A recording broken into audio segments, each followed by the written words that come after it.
Photograph bundle items. You go up here to see what you need for each of the available bundles. Try taking a photo of them using your phone.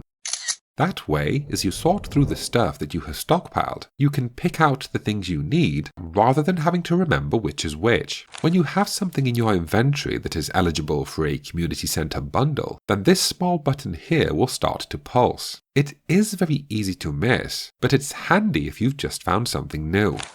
Buy bundle stuff from the travelling merchant. For example, this piece of cheese here, I can use this for a bundle. Getting wool from here saved me from having to raise rabbits or sheep, which turned out to be pretty handy. Random quality of life tips. You have lucky days and unlucky days. You can use the fortune teller to see what sort of day you're going to have, but in my experience, it doesn't make a big difference to your overall gameplay. It only really matters or becomes important when you're in the mines or the volcano and during thunderstorms. I ignored the bookseller for a very long time, which is ridiculous because she has books that speed up your character. Do consider buying Way of the Wind Part 2 and All Slither Legs to help your character move faster. If you want to empty your pond so that you can put something else in there, you don't need to manually fish them out. If you empty the pond here, then all of the fish will jump out and you can collect them. I'm not saying that you should use your phone to record the sequence of crystal dings, but maybe if you are struggling, you should use your phone to record the dings. The crafting workbench will draw items from any box that it is touching. This includes the boxes that touch it diagonally. This means that if you stash most of your items in these boxes surrounding the workbench, then it dramatically increases the number of things you can craft in just one sitting. Meal perks do not stack. They override. Other perks will sit side by side, but they won't stack. For example, if you eat 2 lucky meals, you won't get double the luck. Go to the options, the settings, and enable the zoom buttons. This allows you to more easily zoom out, which I find most useful in the mines. Put your bed to the left in your regular house, and there's less walking from the door to your bed. You should do a similar thing on Ginger Island too. When you upgrade and get your kitchen, again consider putting your bed next to your door.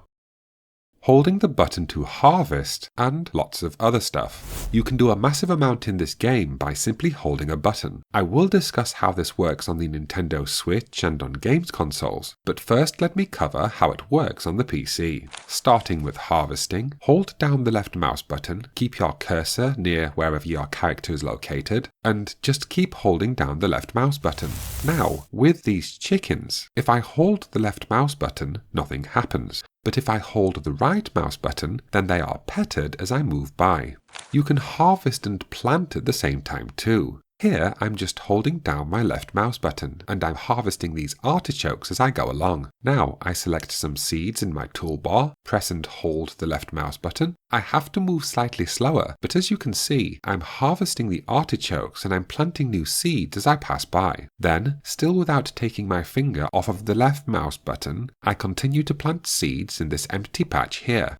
Here, all of my preserve barrel jars are full and ready to be harvested. If I run by holding the left mouse button, each item is collected. Here, I'm just holding down the left mouse button. The items are being harvested, and so long as I don't move too fast, the barrels and casks are being refilled using the blueberries. On the point of running too fast, you can turn auto run off. You can do it in the options, and it will solve your running by, harvesting, refilling problem. You can see that now I'm walking while holding down the left mouse button. There's plenty of time to harvest each item and refill each cask. However, I much prefer having the auto run turned on. On the Switch, instead of pressing the left mouse button, you hold down button A. The only difference is that you have to be sort of facing the item. Such as here, I have to be facing the keg to put the coffee beans inside. So, on the PC, you hold the left mouse button, on Switch, you hold down button A. Now, on PlayStation and Xbox, you may have to experiment, but in my experience, the button you hold is X on the PlayStation and A on the Xbox.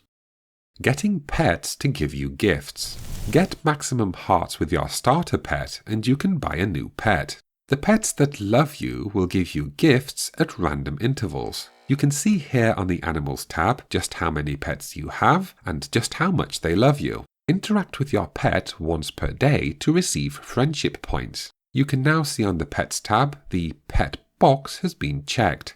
Your very first starter pet should already have a bowl. Mine was up here. Fill its bowl with water on non-raining days, and you receive friendship points from your pet the morning after. If you forget to interact with your pet, you will most likely find it in your cabin at night. You can interact with it then, even if it's asleep. Unlike with human NPCs, ignoring your pet will not decrease its love for you. However, if you want a random free gift from your pet, you will need to keep interacting with it after it falls in love with you. Make sure your new pet has a bowl, because it will lose friendship points each night that it doesn't have its own bowl.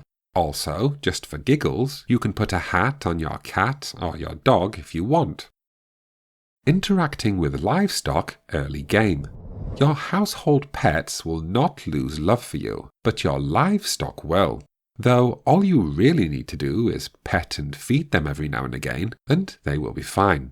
One of the easiest and quickest ways to pet all of your livestock is to run over there in the morning, hold down the pet button, which on PC is the right-click button, and then accost them as they leave their house. Some people suggest that you lock their houses at night and then open them up and pet them in the morning, but to me this seems like more hassle than it's worth. Once you reach farming level 10, you can buy or find an auto grabber. These are amazing devices. Put one in your coop or barn, and it collects eggs, milk, wool, and so forth. This means no more milking, no more running around looking for duck feathers. Interacting with livestock mid-game.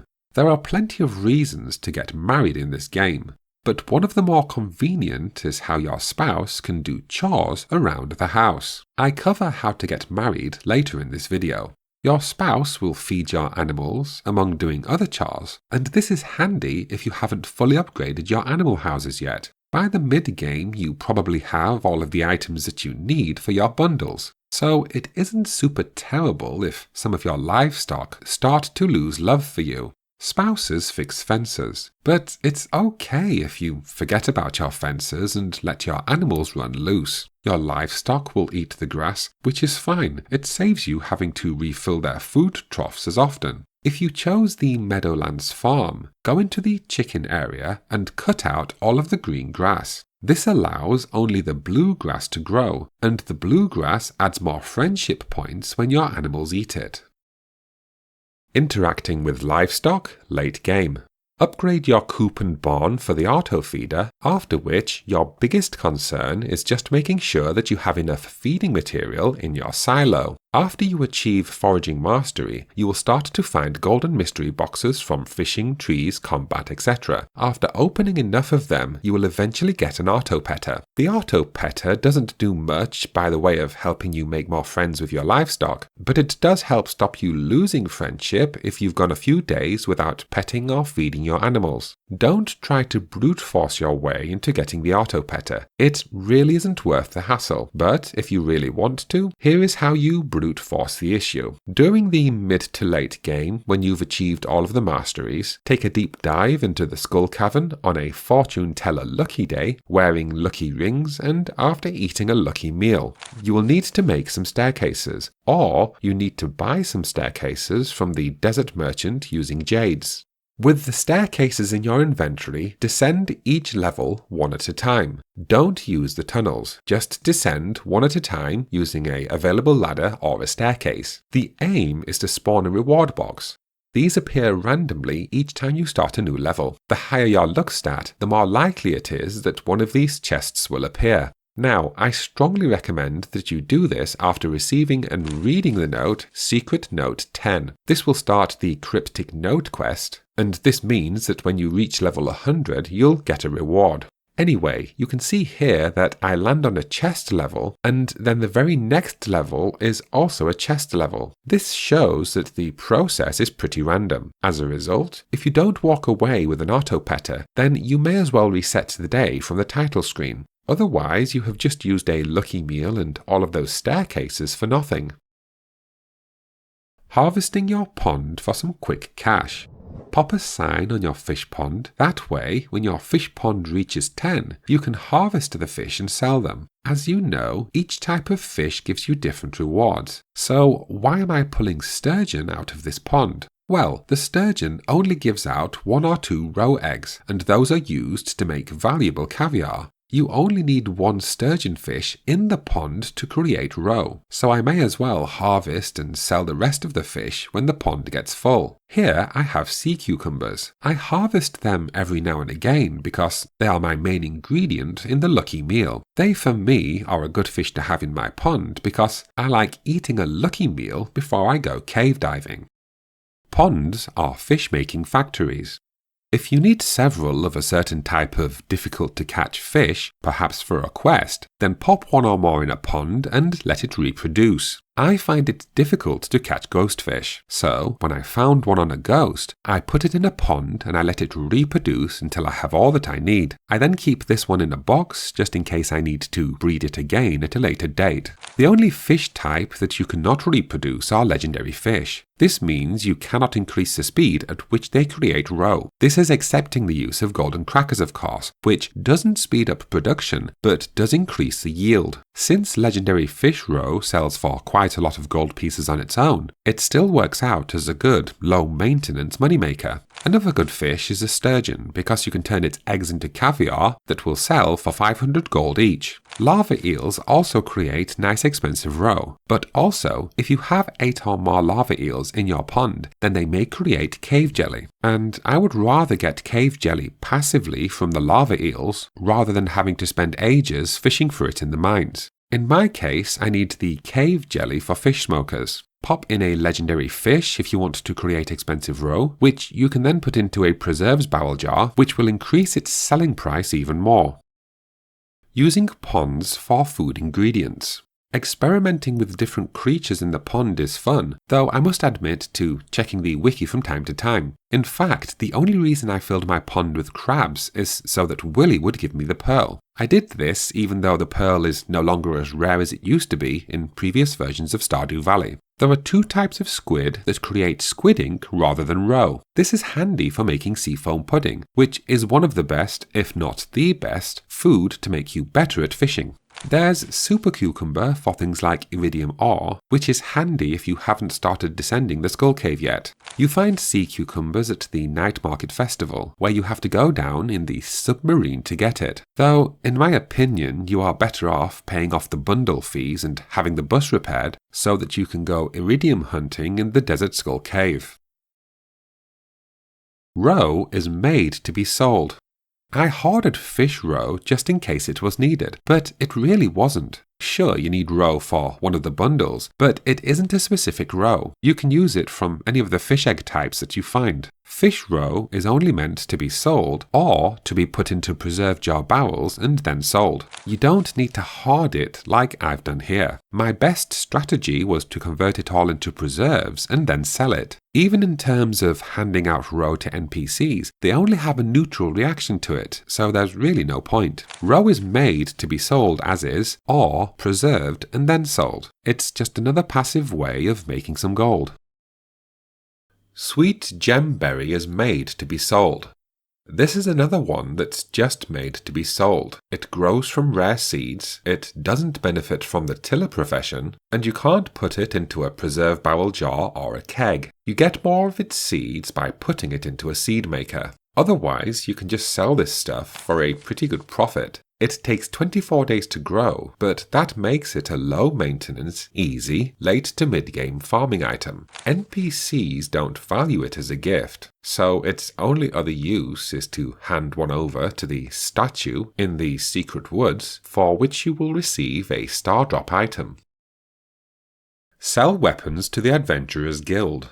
I was putting them in a bin and reclaiming a small portion of their worth. I didn't know that you could sell them to the Adventurers Guild. I also didn't know that the shop updated as you descend further and further into the mines. I didn't know that special slimes have a star above their head. This means they're going to drop something interesting or unusual. In this case, it's a luck ring. And here's one that I really didn't know up until about 100 hours into the game. It's that pressing the right mouse button does a special attack. I was using swords for the longest time, where all the right mouse button does is block. So imagine my surprise when I was using a club and the right mouse button did this big smash on the ground. Food and invincibility makes you an effective fighter.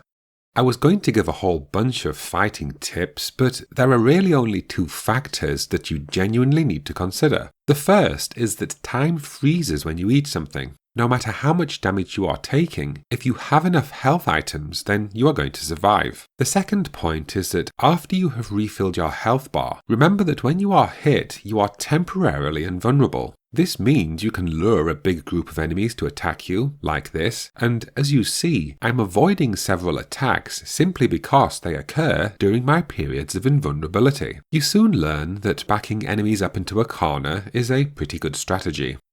For these, stand on their hole, hit them, and then go stand wherever they were last located. Down a mummy, and then blow it up. They are a good source of the solar essence item, which you will need for things like the big bomb and the Iridium band. Plus, there's something oddly satisfying about taking out all of these mummies with just one explosive ball. Make it easy on yourself, get these blob monsters up against the wall. In fact, get them into a corner for an even easier time. In reality, if you've played the game long enough, battling enemies becomes just as easy as slicing cream cheese. Don't confuse the Quarry cave with the Skull cave. That is what I did. I couldn't understand why I couldn't find the hole or a ladder to descend. It's all the more confusing since there's a skull sign just outside of this cave. Yet, this is not the Skull Cave. To get to the Skull Cave, you need to unlock the bus, which most people do via the gold money bundle. You then go here, and here is a Skull Cave. This is the one you want to descend if you want more easy access to Iridium ore. Take a farm totem with you when you go to the desert. That way you can really push the clock and still get home quickly without taking the bus. On a similar note, you get a lot of these Omni Geodes from the Skull Cave. Use them to buy desert totems. That way you can teleport directly from your farm to the desert area without having to wait for the bus. A similar approach should be taken with Ginger Island. The items you need are a little bit rarer, at least at first, but it's a lot more convenient than taking the boat. Getting the Galaxy Sword. Once you have unlocked the bus and you have found the Skull Cavern, you are probably going to be holding the Lava Sword, as this is the most powerful weapon you can buy from the Adventurers Guild at that time. However, if you've found a Prismatic Shard already, I strongly suggest you use it on these 3 pillars over here. This will get you the Galaxy Sword. It's faster and it's more powerful than the Lava Sword, and therefore will make the Skull Caverns a little easier. Here I just ate the root platter meal. It improved my attack damage, and I wanted to destroy a lot of these flying serpents so that I can get the Napalm ring. Eating meals with perks is a big help when you descend the mines, albeit depending on what you are looking to achieve. The Skull Cave and the Napalm ring. The Napalm ring is popular because it creates an explosion whenever you destroy an enemy. This clears your path of rocks while you defend yourself. You get the Napalm ring for killing a number of flying serpents in the Skull Cave. You can see by the message on the bottom left, I've reached my Monster Slayer goal. I can now go back and collect the Napalm ring from Gil. It turns out I also earned the Slime Charmer ring that you get for killing slimes. I also collect the Napalm ring from Gil. You can also see here I have a trinket that fires magical arrows. When the enemy is destroyed at a distance, it still creates explosions, even all the way over there. This makes it pretty handy for clearing out rocks. Ring effects seem to stack. If we ignore ring combinations in the forge and just focus on the wearing of 2 rings, the effect of each ring does seem to complement each other. An easy example is here with the Iridium band. This is with no ring. This is with 1 ring, this is wearing both rings.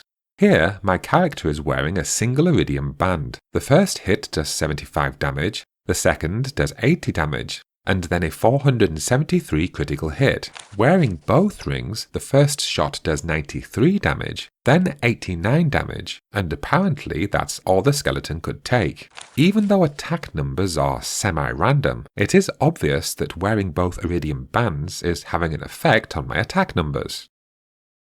The Prismatic Jelly Quest. You are going to find this quest for Prismatic Jelly. It's a good idea to do this mission because it helps you become friends with the wizard so that you can explore his basement. Once you take the mission, go to the regular mines or the skull caves via the bus ride and go searching for the slime monsters. You will find one that keeps changing colour. This will drop the one-time Prismatic Jelly, which you can then hand over to the wizard before the day deadline expires. Altering a trinket at home with the Anvil. Here I put my level 3 parrot egg trinket into the anvil that you get for achieving combat mastery. Yet, when it comes out, it's only level 1. At the time of making this video, the highest level you can get for your parrot egg is level 4. So, I put my level 1 trinket back into the anvil, and eventually, random chance gave me a level 4 trinket. The moral of the story being, if at first you don't succeed. Also, as a side note, if you have a quest where you need a lot of something, such as a lot of bones or whatever, the monster musk works really well. I just thought I'd mention it because it's kind of fun having all these skeletons running around after my character. Reforging is not so bad. Don't feel that you have to reset the day if your forge enchantment doesn't come out the way you want. For example here, my enchantment is Haymaker, which is really not much use to me. So I reforge and this time it comes out vampiric. You can see here I'm increasing the attack power of my weapon with rubies. But even on that note, there really isn't a best stat to increase. It's all about personal preference and your playstyle. For me, I wanted to increase attack power so that I could take out those lava lurks a little more quickly before they can swim away and hide. I have similar feelings about which rings to combine. Experiment and play around on your own. That way you'll find out which works best for you. I like to combine the Iridium band with the Napalm ring so that it increases my attack power and my enemies explode. I also like to combine a ring with a luck ring since it adds a permanent luck boost whenever I wear the ring. But again, it's all about personal preference and playstyle. When to stop hoarding minerals. Once you have a crystallarium, you don't need to keep hoarding minerals. Sure, keep the ones you find useful if you want, but you don't have to. All you need to do is keep one of each mineral. That way, if later in the game you discover that you need a lot of a certain type of mineral, just start manufacturing them with your crystallarium. Plus, you are going to keep finding a wide variety of minerals as you blow your way up through the mines and through the volcano. So, it's not really as big of a worry as it first may seem. Also, mining by blowing stuff up is a lot of fun, especially when you can afford to buy a lot of bombs.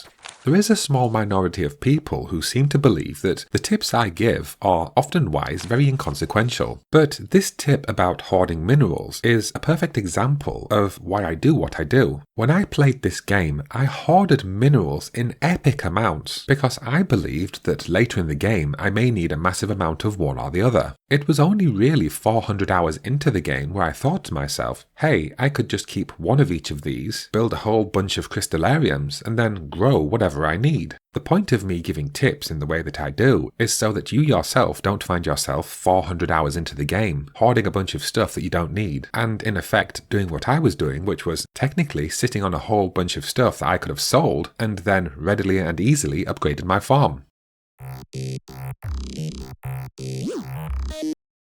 Descending the first mine.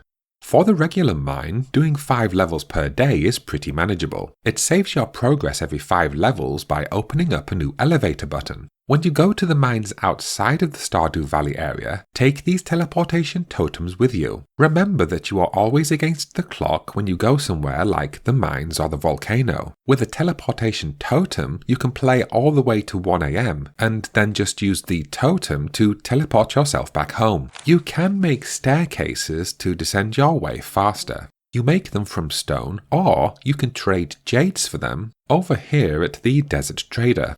Also, technically this is the mining section of this tips video, but if you have created a pretty good mushroom farming setup, you can use the mushrooms to create health potions. During the late game, this is a pretty big help when you're playing around in the mines in the volcano.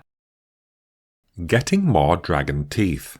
The dragon tooth item cannot be grown or bought. If you go to the volcano on Ginger Island on a lucky day and you eat a lucky meal, you may come across the dragon skeleton. This is where you may find a dragon tooth. The lava lurk may also drop a dragon tooth if your luck stat is high enough.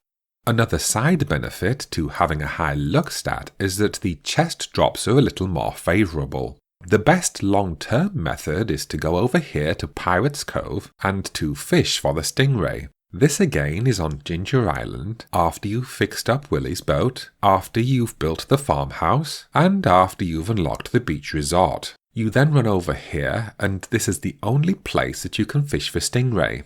Pop these into a fish pond, and after you have a population of 9 or more stingray, then they will start to drop the dragon's tooth. It takes a while for them to get up to a population of 9. In doing so, you're also going to need some dragon teeth. Since there's only a small chance of them dropping the dragon tooth, or a battery pack for that matter, it is worth feeding the pond a golden cracker. That way there's a chance that you'll get more than one dragon tooth when they finally spawn. Bombs still raise your mining skill. I would argue that it takes longer to build your mining skills than it does to raise your farming skills. Even though farming requires planting and harvesting, when you go mining, many of the rocks do not break with just one strike. Plus, you are always against the clock. If you've been playing for quite a while and you still haven't achieved mining mastery, then enter the mines with plenty of good food and plenty of bombs, and then just run around blowing everything up. As you've heard earlier from the tips about fighting, time freezes when you eat, so if you have enough health items or enough food, you can survive just about anything. Do a runner through the skull cave like this, blow everything up, murder the monsters, collect your stuff, sleep, restock, and do the same again until you have achieved mining mastery. Also, blowing up the quarry is unnecessary, but it's pretty darn satisfying. Upgrading your pickaxe to progress. Since the pickaxe is essential for completing the mines, and for unblocking the way to the dwarf to the right of the mines, upgrading your pickaxe can take priority over the other upgrades, but it really doesn't matter in the long run. How you play is up to you, perhaps with the exception of the watering can, since watering things one at a time can become very frustrating. But if you work towards getting bronze, quartz and iron ore, then you can craft quality sprinklers and forget about the watering can. You can get to floor 100 with a slightly upgraded pickaxe and or if you have the patience to do the mines a little bit at a time. If you want to get to the final floor, 120, then you will probably need the gold pickaxe and, one assumes, a fairly good weapon. Upgrading tools means that you use less energy, and, with regards to the pickaxe, means that you can break the stronger boulders and barriers. What you are seeing here is a late-game upgrade that increases pickaxe speed. Buy iron and especially buy gold during year 1. The blacksmith's ore prices go up in year 2. You have to make it down all the way to level 80 before you can mine gold, so why not take advantage of the blacksmith's lower prices during the first year? Explosions will speed up mining. As you are breaking apart geodes at the blacksmith, if the item inside sparkles, like this, then you've found something that's a little rarer and a little more valuable than the usual stuff. You can break big rocks in the mine with the regular pickaxe. However, the big rocks at home don't break without the upgraded pickaxe. How to tolerate the watering can. Early can watering methods. Bronze watering can. Silver watering can. Gold watering can. You can refill your watering can at your pond. Iridium water can pattern. And obviously don't forget that you can hop around with your watering can pattern to arrange yourself into the correct position. Use the edge of the greenhouse growing area. You can put sprinklers outside of the growing area in the greenhouse. As a result, earlier in the game I could create this setup with the sprinklers being at the top outside of the growing area. A little later in the game I had this set up, and thanks to being able to put the sprinklers on the edge, I could take better advantage of the growing area in the middle. Just like with the watering can, if you are using the hoe and you aim in the wrong place, don't forget that you can still hop and move, even while still holding down the dig button. The upgraded hoe has a bigger dig area, which makes it easier to find hidden treasure items like this big ostrich egg. Each season lasts 28 days. You can see on the calendar where you are in the year and which events are upcoming. Many of your crops will wither and die from one season to the next, and this includes any fertilizer that you've laid down. Now, obviously, this differs depending on the type of plant. For example, some crops will grow through spring and summer, and then there's other plants, such as fruit trees, which, once they're fully grown, you can just forget about them, i.e. there's no maintenance. Now, there are some tipsters out there who will suggest which crops to plant and at which time in order to maximize growth and profit. But my advice is don't really worry about it. Do most of your planting near the beginning of the season, and otherwise, if you're going to do another big round of planting near the middle or the end of a season, just double check the seeds, see how long it takes for them to grow, and figure out if they will mature before the end of the season. Plant a big batch of trees. During the early game, when you perhaps have fewer options for things to do, consider planting a big batch of seeds somewhere, perhaps maybe in the corner of your farm. That way, when a quest calls for wood or you need some seeds or some materials, you have a fresh batch of trees nearby that you can cut down. Also, do stockpile the tree seeds because later in the game, the raccoons will swap them for other things. Plus, you need tree seeds to make mystic seeds, so do keep your tree seeds. Also, as a side note, I never really use honey, unless I, need it to create farm warp totems. So I place a bunch of hives here, and then I collect the honey as I run into town. NPCs will move the boxes if they walk through them, as you can see here, but they will smash other items, such as beehives, so keep that in mind if you're building things around Stardew Valley. Generating giant crops. When you get Iridium sprinklers, the most common pattern is this. If you plant all the same types of vegetables, then this is when giant crops are most likely to appear. This is because giant crops need 9 square grids to be filled with the same plant in order for the giant plant to grow. They grow by random chance and at the moment consist of cauliflower in the spring, melon in the summer, pumpkin during fall, and powder melon during winter. You can also grow giant key fruit. Once they are grown, they do not die during winter and you can harvest them with an axe. Giant mushrooms appear randomly on trees that do not have sappers attached. You can also get seeds for giant mushrooms if you want them. How to get married in Stardew Valley. In order to get married and have a spouse, you need to upgrade your house at least once so that you have the kitchen. Some items are universally loved by NPCs. Stardrop tea is one of them. Give it to an NPC and your reputation with that NPC goes up by 1 heart. Give it to them on their birthday and it goes up by 3 hearts. You can see down here I'm on 0 hearts with Harvey. I give him Stardrop tea on his birthday, which he confirms, and my reputation with him has gone up by 3. Here I start romancing Penny by talking to her and by giving her stuff. I gave her a bad present here, and since it was one of the first things I'd done in the day, I restarted the day so that I could give her something else. Penny becomes a friend, she's my first friend, so I get an achievement. Various social events will help you build a relationship. Once you have a friend who is eligible for romance, the bouquet will become available in the local shop. It is down here at the bottom. You hand this over to the person with whom you would like to start a relationship. I give the bouquet to Penny and she's marked as my girlfriend. You can see what your crush has liked before in this information screen. I now have 10 hearts with Penny, which means she's eligible for marriage. You receive a letter explaining marriage and the mermaid pendant. As per the letter, it needs to be raining for you to go get the mermaid pendant. You can try using a rain totem if you are eager to get things moving. Sadly, I used mine during the winter, and my version of the game doesn't allow rain during the winter, so it was a waste of a rain totem. I go to the beach guy when it's raining, and I buy the mermaid pendant. This allows me to propose to Penny, and she says yes. Now my character gets married. And finally, this is my wife. This is my wife. Take chests with you into Stardew Valley.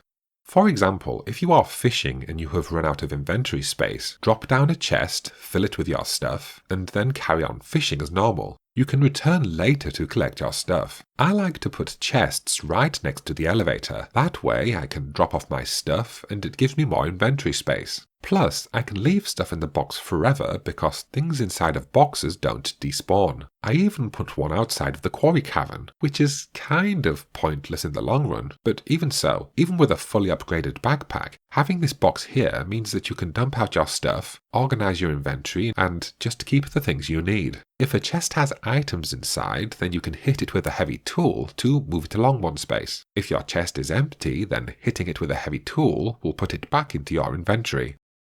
Speedy buying and stacking.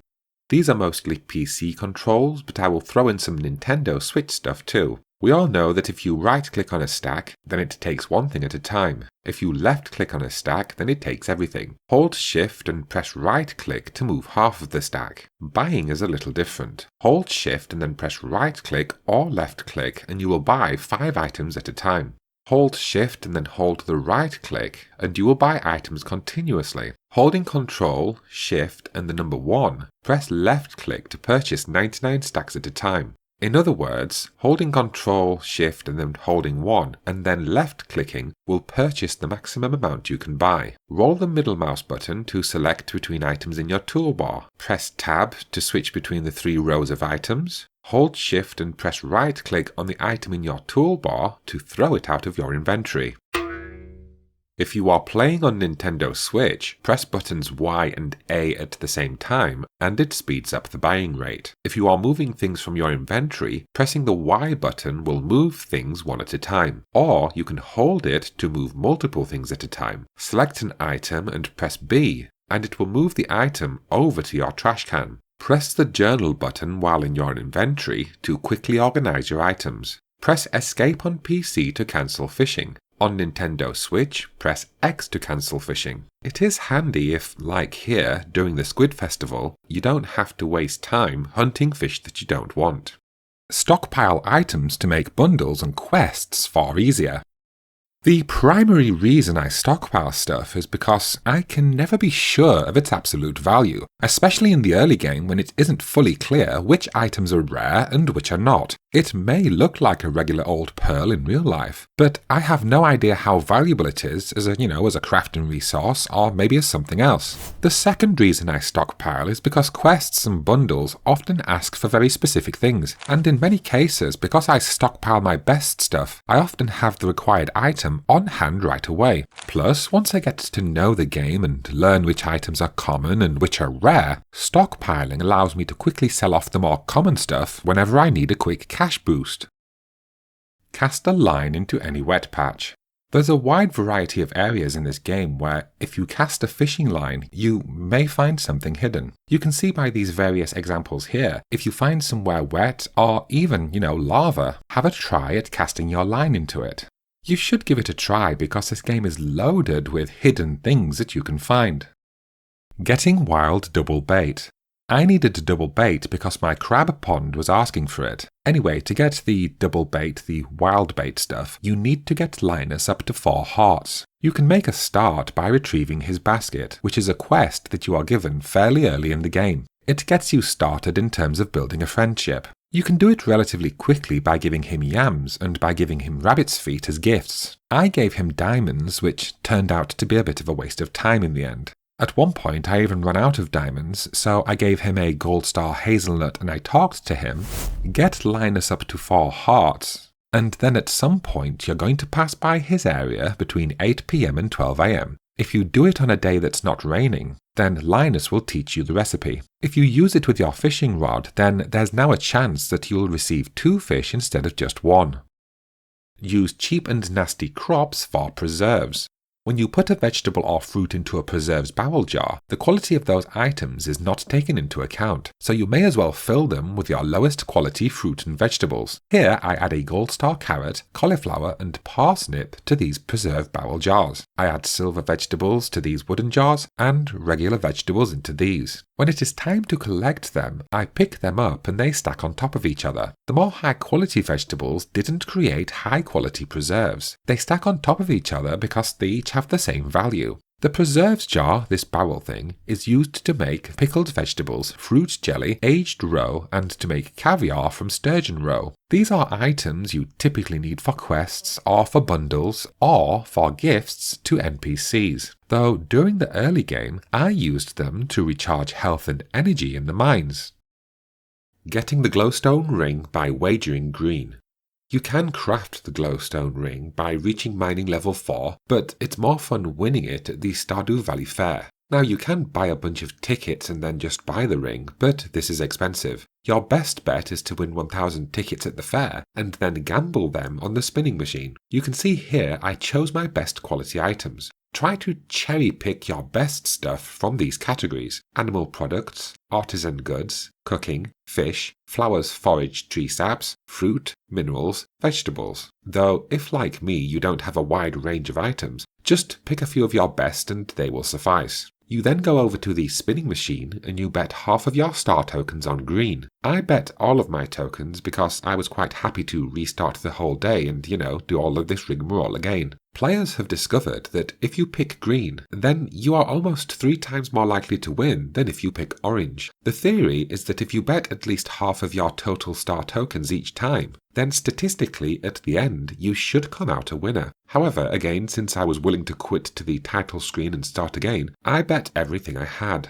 I doubled down on my betting, I gambled big again. The developers were actually quite clever to create a system like this. It feels like gambling, but there are very few in-game long-term perks, so it's not really a system that people would be tempted to exploit. Firstly, I buy the star drop because it's the most valuable thing. It increases the size of your energy bar. Then I buy the glowstone ring, which not only lights up the things around you during the night, but also increases the range from which you collect items.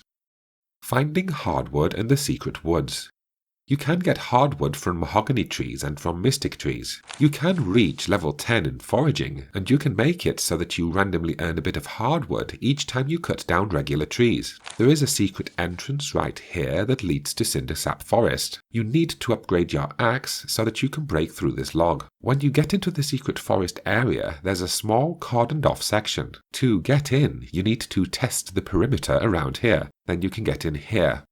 I cannot prove this, but I think if you rarely check the bins, then when you do, you're more likely to get the good stuff. The system is random, so I can't prove it, but I rarely dig through bins, and yet when I do, I find some good stuff. Also, it seems that Linus is the only guy who doesn't seem to mind you rifling through bins. Luck will affect Thunderstorm batteries. I firstly wanted to know if I had to stay awake on the farm all day in order to get the most out of lightning rods. To test this, I stand in the field all day and I count the batteries that it produces the day after. This is the 13th day of summer, which is a guaranteed thunderstorm day. The 26th of summer is also a guaranteed thunderstorm day.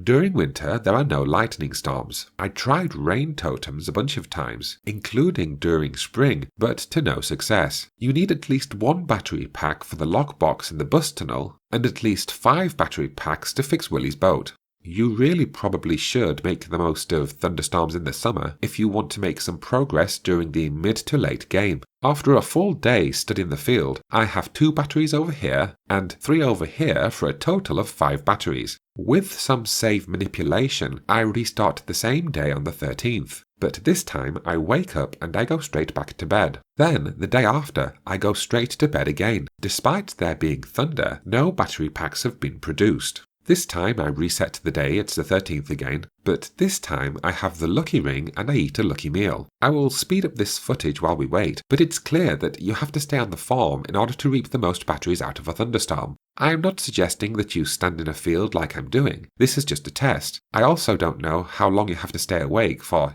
batteries to start appearing. For example, staying awake until maybe 11 in the morning during a thunderstorm may be enough to yield at least a few batteries. Also, this footage is sped up, but even now it's obvious that there are significantly more lightning strikes than there were in my previous tests. Ergo, here is proof that luck affects lightning strikes. There are the batteries here, but if you look over here, there are quite a lot of batteries when you compare it to just the 5 batteries that I got on my first test. Also, you don't need to spread out your lightning rods like I did here. You can just put them in one area of your farm, arranged all together like this if you want, and they will still work the same. You will still get batteries after a thunderstorm.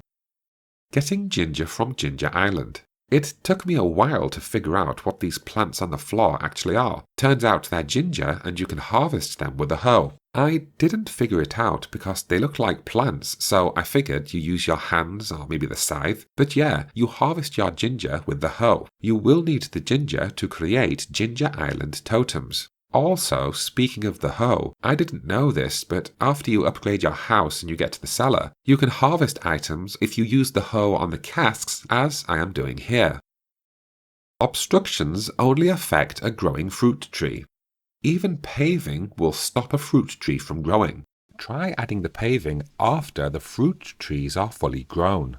As I mentioned earlier, you can plant a forest and then farm the wood and farm the seeds at a later date. Luck does not affect mystery box openings. I have tested this repeatedly and I've found that luck does not affect what you get when you open up mystery boxes and geodes and golden coconuts and all that sort of stuff. Their contents is predetermined. It doesn't matter on what day you open them or how many luck points you have at the time when you open them. Also, on a separate note, when you eat things you get a status and the status will last for a certain amount of time. Try to remember that a day will last just over 14 minutes. So if an item says that it will last 14 minutes or more, then you may as well take it when you wake up because, as I say, in real time, the entire day lasts just over 14 minutes. The Iridium Scythe is awesome. It is far from me to tell you which mastery to get first, and really it doesn't matter in the long run since, you will eventually get them all. But my personal favourite is the Iridium Scythe, which you get from farming mastery. This is because it makes harvesting any of your crops just an absolute pleasure. Nearer the very beginning of the game, buy and use the training rod until you have more fishing skill. Also, when it comes to skills, the more fishing skill you have, the easier the fishing game becomes. That's why it may be a good reason to buy the training rod and practice fishing with that until you have more fishing skill. You may feel that using the early game bamboo rod is perhaps a little better, but it's a lot of effort for too little reward when you consider that later in the game you're going to have advanced fishing rods, you're going to have special meals that you can eat, and frankly later you're going to become an expert at fishing anyway. So it seems a little bit of a waste of time, really struggling early in the game when you can simply buy the training rod and use that until things get a little easier.